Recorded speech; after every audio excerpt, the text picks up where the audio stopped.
couldn't touch the sound of silence.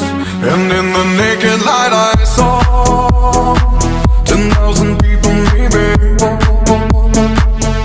people talking without speaking, people hearing without listening, people writing songs that voices never share, and no one dared disturb the sound of silence.